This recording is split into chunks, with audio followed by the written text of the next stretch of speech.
What is the best bolt-action rifle ever issued, taking into account the end user and the firm manufacturing it? From this broad standpoint, the MOS 36 is a strong contender for the top of the list. It is a rather unassuming traditional rifle forged from steel and shrouded by wood, but has been paid little lip service among the firearms community, perhaps due to its strange appearance or odd nuances. So what makes the rifle a standout? Well, for starters, the gun is short and impressively light, but is just hefty enough to keep recoil manageable. The MOS fires 7.5 French, a cartridge that is dimensionally similar to 7.62 by 51, and delivers roughly the same amount of energy. The spike bayonet is a great feature in my opinion as well, and is contained in a channel under the barrel when not in use. Fixing it for use is quite easy, and even the Germans copied this design element on their FG-42. Simplicity is one feature that is desirable by both soldier and accountant. The MOS's bolt is perhaps the simplest of any bolt-action rifle ever issued, and it locks at the rear. Ian Hogg said that while ugly, it was immensely strong and reliable. The bolt's rear lugs cut down on both production cost and time, and also provide the rifle with a great amount of mud and sand resistance. Another bonus for the accountants was that the MOS was manufactured to be able to share tooling with semi-automatic firearms. The rifle replaced aging Lebel and Berthier's, and as a bonus standardized the, at the time, new short rifle as a plan to simplify inventory. The rifle is rear aperture sighted but is not user adjustable for windage. The MOS was designed to be shot, then the group would be used to determine which rear sight leaf would be installed to accommodate. From a military perspective, this made sense, as a soldier would not be able to nock it from zero, and it further lowered production costs. But none of this really means anything unless the rifle performs well. So to test this, I acquired some 7.5 French ammunition from Ventura Munitions, our great ammunition sponsor, and set up a steel grizzly target at about 75 yards for a close engagement drill. The test is simple. Rounds on the move would be fired at steel, then 5 rounds would be fired at the paper silhouette at 3 different stages. Basically 25 rounds with 4 reloads. The following is what happened. Anyway, something interesting about the MOS, the doctrine stated that since it has no safety, French soldiers were actually expected to not carry around in the chamber, and this was pretty religiously beat into their heads. So to start, I'm going to pretend like I've just seen an enemy and then engage from there. And here we go.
Didn't go through the rubber, but that would have killed someone.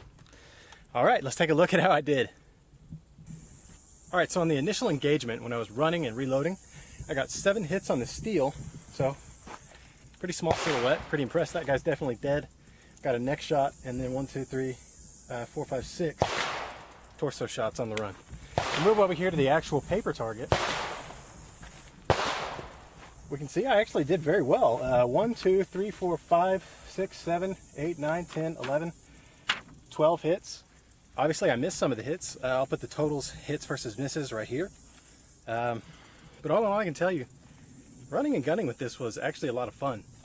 And it was pretty easy. You saw me cycling the bolt pretty fast, so I probably wouldn't take it over an SMLE, but if I had enough training, or if I shot it enough, I'm sure I could get on that level. So for the close engagement drill, the Moss did pretty well. I'd never done this before with this rifle, and to be honest, I've actually done it with very few bolt-action rifles. If anything, I've learned that running and gunning with a bolt-action rifle is actually a lot harder than it looks. But the Moss actually made it a little easier than some other guns I've used for this. While this test isn't conclusive to prove that the Moss is the penultimate or ultimate bolt-action military rifle, I can at least say that I believe it's a misunderstood rifle. Everything about it looks rudimentary and simple because it is. And that's what makes it fantastic. It was easy to manufacture, easy to use, and in battlefield conditions functions very well. What more could you want in a military rifle, aside from maybe semi-automatic or fully automatic capability? But place the rifle in historical context, and the best I can say is it's not that bad. Anyways, thanks for watching my video on the Moss 36. This is Alex C. with TFP TV, and I hope to see you next time.